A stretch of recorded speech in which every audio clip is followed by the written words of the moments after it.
We'll guide you through how to reset your iPhone before selling. If you find this useful, consider subscribing and liking the video.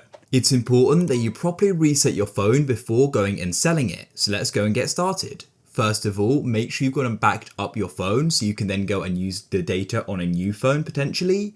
You could plug it into your computer to do that, or you can back it up to iCloud. Then what you can do is once you've backed it up and you're ready to continue, open up your settings and come to the top, click on your name, then all you need to do is go and scroll down like so.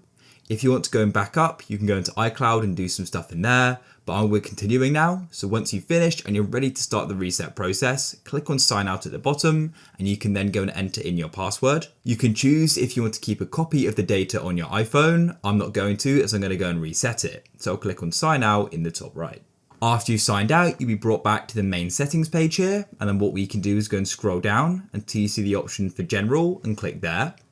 Now what you need to do is go and scroll to the bottom of general until you see the option transfer or reset iPhone.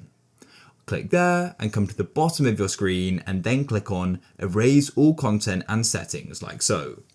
Now what we can do is start the process. Erasing will remove your personal data so this iPhone can be safely traded or given away.